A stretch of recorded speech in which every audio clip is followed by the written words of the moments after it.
আসসালামু আলাইকুম বন্ধুরা, আপনাদের সকলকে স্বাগতম আমাদের অ্যাস্ট্রোলজিক্যাল চ্যানেল সাকি অ্যাস্ট্রোলজারে। আমি সাকি অ্যাস্ট্রোলজার, জেমস্টোন এক্সপার্ট। আপনাদের সকলের ভালোবাসা, আপনাদের সকলের সাপোর্ট আমাদেরকে এগিয়ে নিয়ে যেতে সাহায্য করছে।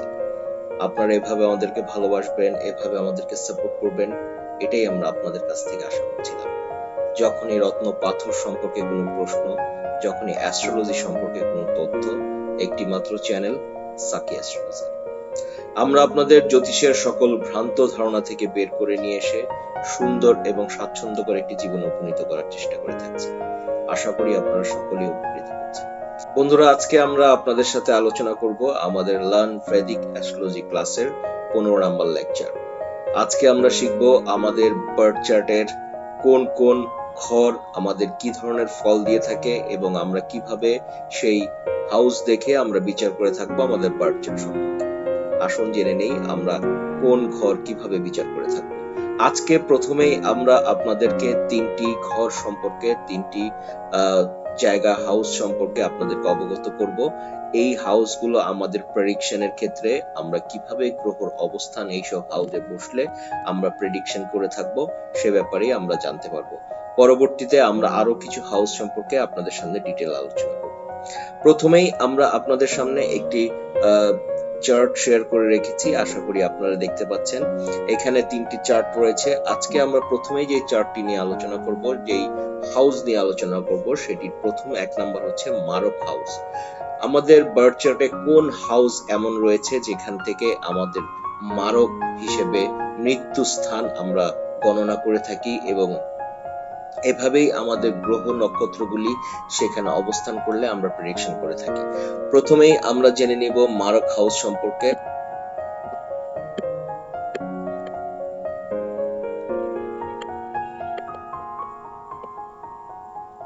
মারক হাউস, মারক হাউস আমরা আমাদের বার্থ চার্টের অবশ্যই সেকেন্ড হাউস, 7th হাউস এবং 8ম হাউস, এই তিনটি হাউসকে আমরা মারক হাউস বলে থাকি এবং এখান থেকে আমাদের মৃত্যু গণনা করা হয়ে থাকে। আমরা কিভাবে আমাদের জীবনের আয়ু হয়ে থাকবে, আমরা কোন জায়গায় অ্যাক্সিডেন্টে পড়বো, কোন জায়গায় সমস্যায় পড়বো, সেই ডিটেল আমরা অবশ্যই এই তিনটি হাউস থেকে পেয়ে থাকি। এর মধ্যে 2 নাম্বার এবং 7 নাম্বার হাউসটি অবশ্যই মারক স্থান হিসেবে কাউন্ট করা হয়ে থাকে। সুতরাং অবশ্যই আমাদের 2 নাম্বার হাউস এবং 2 নাম্বার হাউস লর্ড এবং 7 নাম্বার হাউস এবং 7 নাম্বার হাউস লর্ড অবশ্যই আমাদের মারক হয়ে থাকবে। এরপর আসুন আমরা জেনে নেই বন্ধুরা কেন্দ্র হাউস।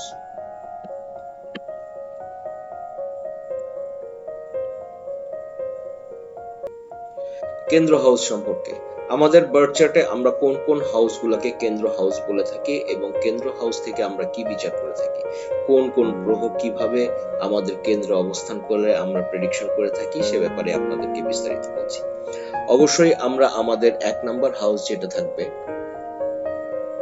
সেটাকে আমরা কেন্দ্র হাউস বলে নিব। এরই সাথে যদি আপনি আরো 3 যোগ করেন তাহলে 1 2 3 4, 4 নাম্বার হাউস 1 2 3 4, 7th হাউস 1 2 3 4 এবং 10th হাউস। 1 4 7 এবং 10 এই চারটি হাউসকে আমরা কেন্দ্র হাউস বলে থাকি এবং গ্রহ নক্ষত্র যখনই আমাদের এই চারটি হাউসের মধ্যে অবস্থান করে থাকবে এবং এই চারটি হাউসই আমাদের বার্থ চার্টে আমাদের রাজযোগ তৈরিতে অনেক সহায়তা করে থাকে এবং দুর্দান্ত রেজাল্ট দিয়ে থাকে। এভাবেই আমরা গ্রহর স্থিতি দেখে আমরা প্রেডিকশন করতে পারি এবং আমরা জেনে থাকি কোন কেন্দ্রে কোন হাউসে কোন গ্রহটি রয়েছে এবং আমরা কিভাবে তার রাজযোগ বিচার করে থাকবো এবং তা আমাদেরকে ফলপ্রদ করে থাকবে। এবার আসুন বন্ধুরা আমরা জেনে নিব থার্ড হাউস সম্পর্কে, তা হচ্ছে আমাদের ত্রিকোণ হাউস।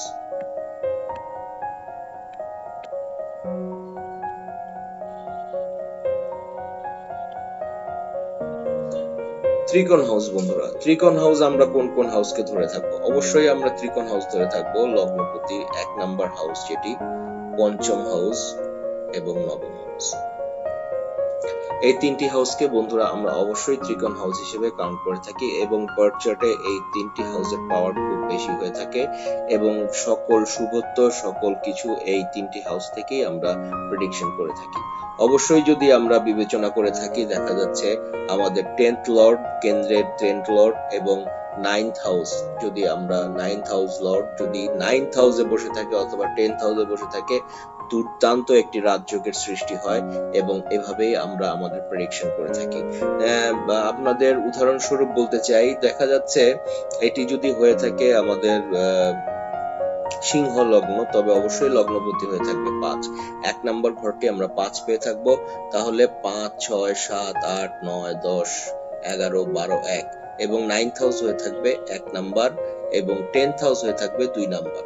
তার মানে আমরা বুঝতে পারছি যে আমাদের 10th হাউস লর্ড যেটা হবে সেটা হচ্ছে ভেনাস এবং আমাদের 9th হাউস লর্ড যেটা হচ্ছে মার্স।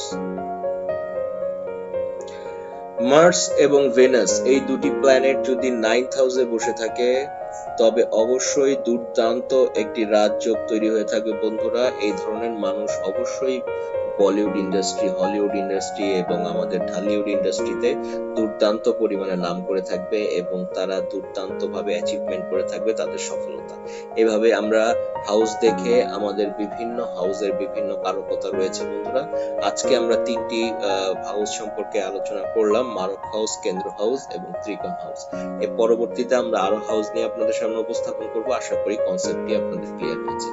আপনারা যদি আমাদের দ্বারা আপনাদের বার্থ চার্ট বিশ্লেষণ করতে চান, আমাদের দ্বারা আপনাদের রত্নপাথর ক্রয় করতে চান, অবশ্যই আমাদের স্ক্রিনে দেওয়া টেলিগ্রামে নক করুন, আমাদের ইমেল অ্যাড্রেসে মেইল করুন, প্রসিডিউর আশা করুন। বিশ্বের যে প্রান্তেই থাকুন না কেন আমরা আপনাদের সকল রকম সহায়তা করে থাকবো ইনশাআল্লাহ।